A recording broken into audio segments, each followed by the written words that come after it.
is related to the social psychology. What is physiological psychology?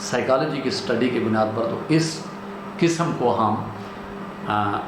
فزیالوجیکل psychology کا نام دیتے ہیں۔ آخر میں دو نام آتے ہیں، پیرا سائیکالوجی اینڈ جیو سائیکالوجی۔ یہ تھوڑا سائیکالوجی کے کنسیپٹ سے کے اندر مختلف کنسیپٹس ہیں، اور پیرا سائیکالوجی میں بنیادی طور پر ان ڈس آرڈرز اور فینامنا کو، مینٹل فینامنا کو ڈسکس کیا جاتا ہے جو کہ فزیکل ورڈ سے تعلق نہیں رکھتے، بلکہ اس دنیا سے تعلق رکھتے ہیں جو انسان کے کسی مافوق الفطرت تصورات کے تحت آتے ہیں، یا مثلا مابعد طبیعتی تصورات کے ساتھ ان کا تعلق ہوتا ہے، جیسا کہ ڈیتھ سے متعلق اس وقت انسان کا رویہ کس قسم کا ہوتا ہے، اور اسی طریقے سے دوسرے اس سے متعلق وہ تصورات کہ انسان کے ذہن کے اوپر ان چیزوں کا کیا اثر ہوتا ہے۔ اس قسم کے جب مسائل کو ڈسکس کیا جاتا ہے اور ان سے متعلق اسٹڈی کرنے کی کوشش کی جاتی ہے، then these problems are related to the concept of parapsychology. What do you mean by geopsychology? Geopsychology میں ہم بنیادی طور پر ان چیزوں کو دیکھتے ہیں کہ انوائرمنٹل فیکٹرز ہیں، اور اسی طریقے سے زمینی جو تبدیلیاں رونما ہوتی ہیں ان کا انسانی بیہیویئر کے ساتھ کیا تعلق ہوتا ہے، یا انسانی جو رویہ ہے اس کے اوپر انوائرمنٹل فیکٹرز وہ کس طریقے سے اثر انداز ہوتے ہیں، اور زمین کے اندر مختلف رونما ہونے والی تبدیلیاں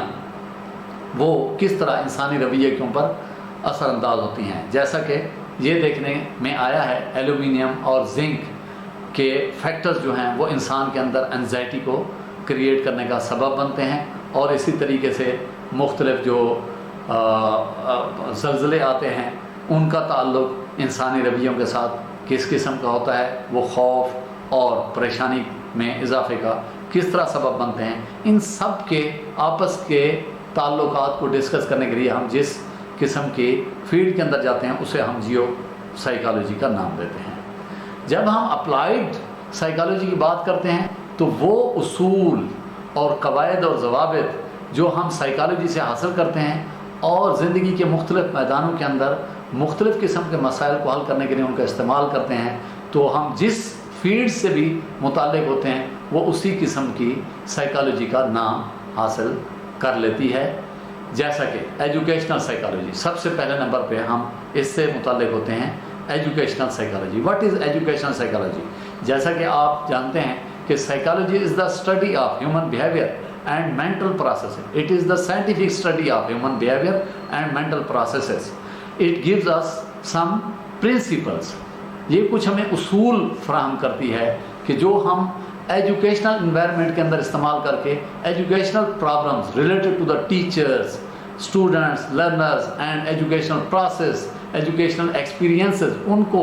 بہتر طریقے سے حل کرنے کی کوشش کرتے ہیں، تو یہ سائیکالوجی بنیادی طور پر ایجوکیشنل سائیکالوجی کا درجہ اختیار کر لیتی ہے۔ اسی طریقے سے مختلف جو کنسیپٹ ہیں اپلائیڈ سائیکالوجی میں، مثلا کلینیکل سائیکالوجی، اس میں لوگوں کے مختلف مسائل کا علاج کرنے کی کوشش کی جاتی ہے، اور اسی طرح انڈسٹریل سائیکالوجی میں ہم نے یہ دیکھنا ہوتا ہے ورکرز اور جو فرم کے مالک ہوتے ہیں ان کا آپس میں تعلق کن بنیادوں پر استوار ہوتا ہے، ورکرز کی کیپیبلٹی کو کس طریقے سے بہتر کیا جا سکتا ہے، وہ کون سے حالات و واقعات ہوتے ہیں جن کو بہتر کرنے سے ان کے ذہنی رویہ اور ان کے کردار کے اوپر فرق پڑتا ہے، یہ انڈسٹریل سائیکالوجی کا موضوع ہوتا ہے۔ اسی طریقے سے لیگل سائیکالوجی میں ہم ان موضوعات کو ڈسکس کرتے ہیں کہ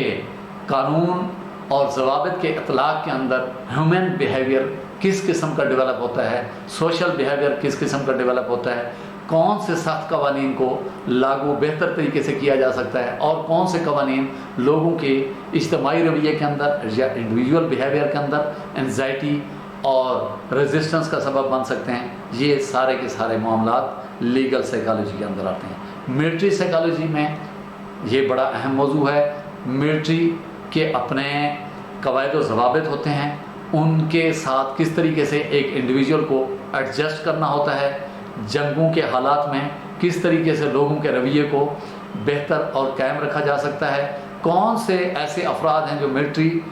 میں بہتر خدمات سر انجام دینے کے قابل ہوتے ہیں، ان کو کیسے سلیکٹ کرنا ہے، اور اسی طریقے سے ملٹری میں کسی بھی قسم کے ڈسپلن کو قائم رکھنے کے لیے کس قسم کے رویے وہ بہتر طریقے سے امپلیمنٹ کیے جا سکتے ہیں، یہ سارے موضوعات ملٹری سائیکالوجی کے ساتھ متعلق ہوتے ہیں۔ پولیٹیکل سائیکالوجی میں وہ مسائل آتے ہیں جو پولیٹیکلی ریلیٹڈ ہوتے ہیں، افراد کے رویوں کے ساتھ، گورنمنٹ کے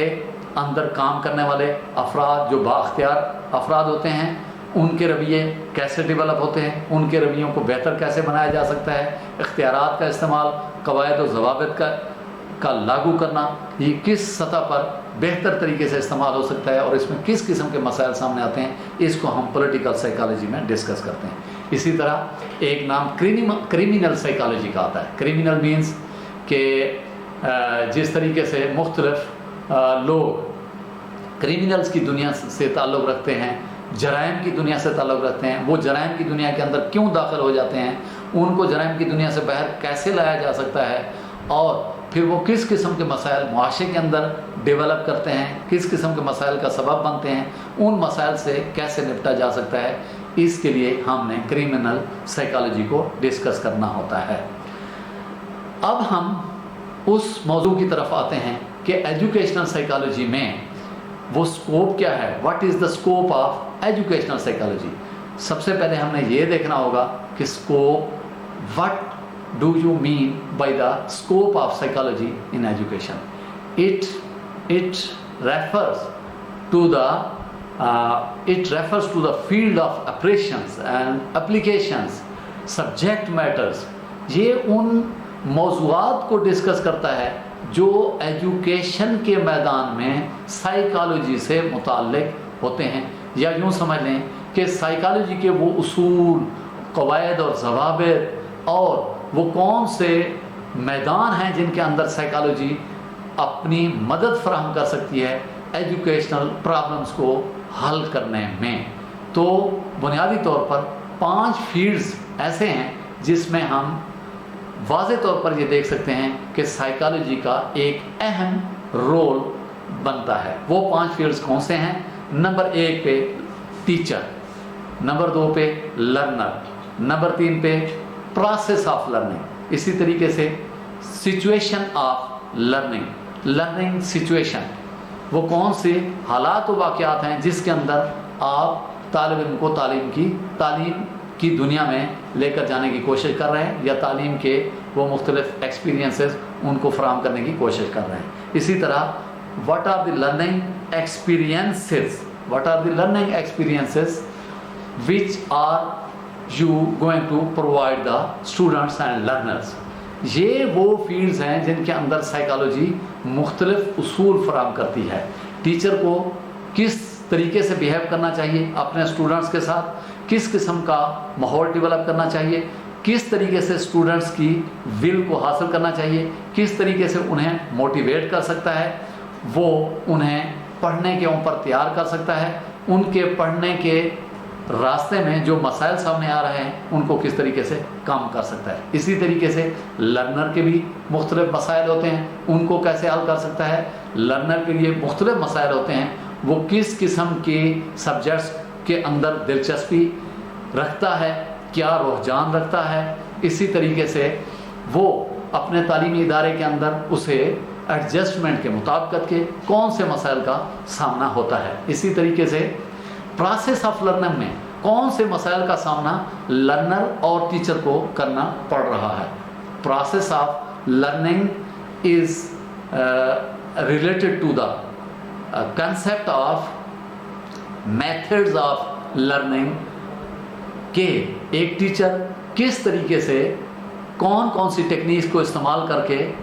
پروسیس آف لرننگ کو کامیابی سے ہمکنار کرنے کی کوشش کر رہا ہے، یہ پروسیس آف لرننگ سے متعلق ہوتا ہے۔ سچویشن آف لرننگ، مثلا اس کی مثال آپ یوں لے سکتے ہیں ڈیئر اسٹوڈنٹس، کہ مثلا اگر گرمی بہت شدید ہے اور آپ بچوں کو پڑھانے کی کوشش کر رہے ہیں، یا اسی طریقے سے آپ یہ دیکھیں کہ آپ کا تعلق اگر چھوٹے بچوں کے ساتھ ہے، کم عمر بچوں کے ساتھ ہے، اس وقت آپ کو ماحول کیسا رکھنا ہوگا کہ وہ فرینڈلی انوائرمنٹ آپ کیسے ڈیولپ کر سکتے ہیں کہ جس کی بنیاد پر خوشی بخوشی بچے تعلیمی عمل کے اندر شریک ہو سکے. اور اسی طریقے سے ایک یونیورسٹی کا اسٹوڈنٹ جو ہوتا ہے, ایک ایڈلٹ لرنر جو ہوتا ہے, اس کے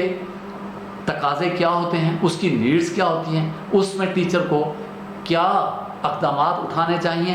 اور کس قسم کے ماحول کے اندر بٹھا کر کتنی دیر تک ایک وقت میں آپ اسے لرننگ پروسیس کا حصہ بنا سکتے ہیں. اسی طریقے سے what are the learning experiences necessary to provide the students, کون کون سے وہ لرننگ ایکسپیرینسز ہیں جو کسی بھی یونٹ آف اسٹڈی کے ساتھ منسلک ہوتے ہیں, وہ آپ پرووائڈ کریں گے اور آپ اپنے آبجیکٹیوز آف لرننگ کو حاصل کرنے میں کامیاب ہو سکتے ہیں. These 5 key factors are very important in the educational psychology scope of educational psychology کے اعتبار سے یہ 5 فیکٹرز بنیادی فیکٹرز ہیں. باقی جتنے بھی ہیں وہ انہی کے ساتھ کسی نہ کسی طریقے سے ریلیٹڈ ہوتے ہیں, اور ان کو بھی آپ اس طریقے سے ڈسکس کر سکتے ہیں. مثلا ایک آپ ہیریڈیٹری اینڈ انوائرمنٹ کو ڈسکس کر سکتے ہیں کہ وراثت اور ماحول کا کیا اثر ہوتا ہے لرننگ پروسیس کے اوپر.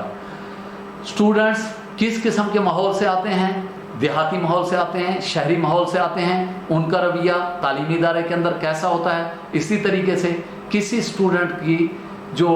ڈیولپمنٹل کریکٹرز ہیں ہیریڈیٹری کے اعتبار سے, صحت مند بچہ ہے, کس نسل سے تعلق رکھتا ہے, اس کا رویہ کس قسم کا ہوتا ہے, اس کے والدین کے جو مذہبی اور دوسرے ماحول سے تعلق رکھنے والے فیکٹرز ہوتے ہیں وہ اس کے تعلیمی معاملے کے اوپر کس قسم کے مسائل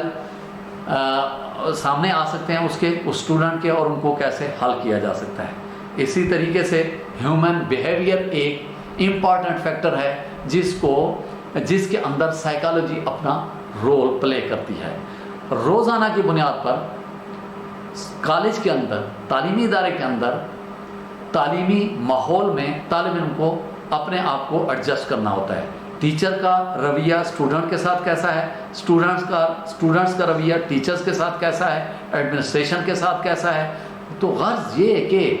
ہر معاملے کے اندر ہیومن بیہیویئر کے ساتھ ہمارا واسطہ پڑتا ہے. کس ماحول کے اندر ہیومن بیہیویئر بہتر کیا جا سکتا ہے, غلط قسم کے رویوں کو کیسے ایریڈیکیٹ کیا جا سکتا ہے, یہ سارے کے سارے پرنسپلز اور اصول ہمیں سائیکالوجی سے فراہم ہوتے ہیں, جنہیں ہم تعلیمی میدان میں استعمال کر کے بہتر نتائج حاصل کر سکتے ہیں. اسی طریقے سے ایک کنسیپٹ آتا ہے پرسنالٹی کا. آپ جانتے ہیں ڈیئر اسٹوڈنٹس کہ ہم ایجوکیشن کو overall development of the personality of an individual بھی قرار دیتے ہیں کہ شخصیت کی ایک متوازن تعمیر کا نام دراصل تعلیم ہے. شخصیت کے وہ کون سے پہلو ہیں جو کسی بھی شخص کے اندر منفی رول پلے کر رہے ہیں, اور ان کو کس طریقے سے مثبت انداز میں ڈیولپ کیا جا سکتا ہے. کون سے وہ رویے ہیں جو منفی انداز سے ڈیولپ ہو چکے ہیں, ان کو کیسے ایریڈیکیٹ کیا جا سکتا ہے. کس قسم کی پرسنالٹی کو ایک سوشل انوائرمنٹ کے اندر قبولیت کا درجہ حاصل ہوتا ہے. یہ سارے کے سارے معاملات میں سائیکالوجی اپنا رول پلے کرتی ہے, اور ہمیں اس بات سے آگہی دیتی ہے کہ ہم نے کس قسم کی پرسنالٹی کو ڈیولپ کر کے ہم نے اپنی سوسائٹی کو فراہم کرنا ہے. اسی طریقے سے انڈیویژول ڈفرینسز کے اندر بھی سائیکالوجی کا ایک رول بنتا ہے کہ ہر بچہ مختلف قسم کے ماحول سے آتا ہے, مختلف قسم کے خاندانی پس منظر کا حامل ہوتا ہے, اس کے رویے مختلف ہو سکتے ہیں, فزیکل کریکٹرز اس کے مختلف ہو سکتے ہیں, اور ہر ایک بچہ دوسرے سے مختلف ہوتا ہے. مثلا اس کا ذہنی پس منظر یا ذہنی سطح جو ہے دوسرے بچوں سے مختلف ہو سکتی ہے. ان کو کس طریقے سے بہتر انداز میں ایک استاد ڈیل کر سکتا ہے, ان کے ساتھ بہتر رویہ اپنا سکتا ہے اور انہیں موٹیویٹ کر سکتا ہے, ان کے اندر ایک انتھوزیازم جذبہ پیدا کر سکتا ہے, پیشن پیدا کر سکتا ہے, پیشن ڈیولپ کر سکتا ہے کہ وہ تعلیمی میدان میں بہتر اچیومنٹ کے حامل اسٹوڈنٹس کے طور پر سامنے آ سکے. اسی طرح ہم اس کو بھی دیکھ سکتے ہیں کہ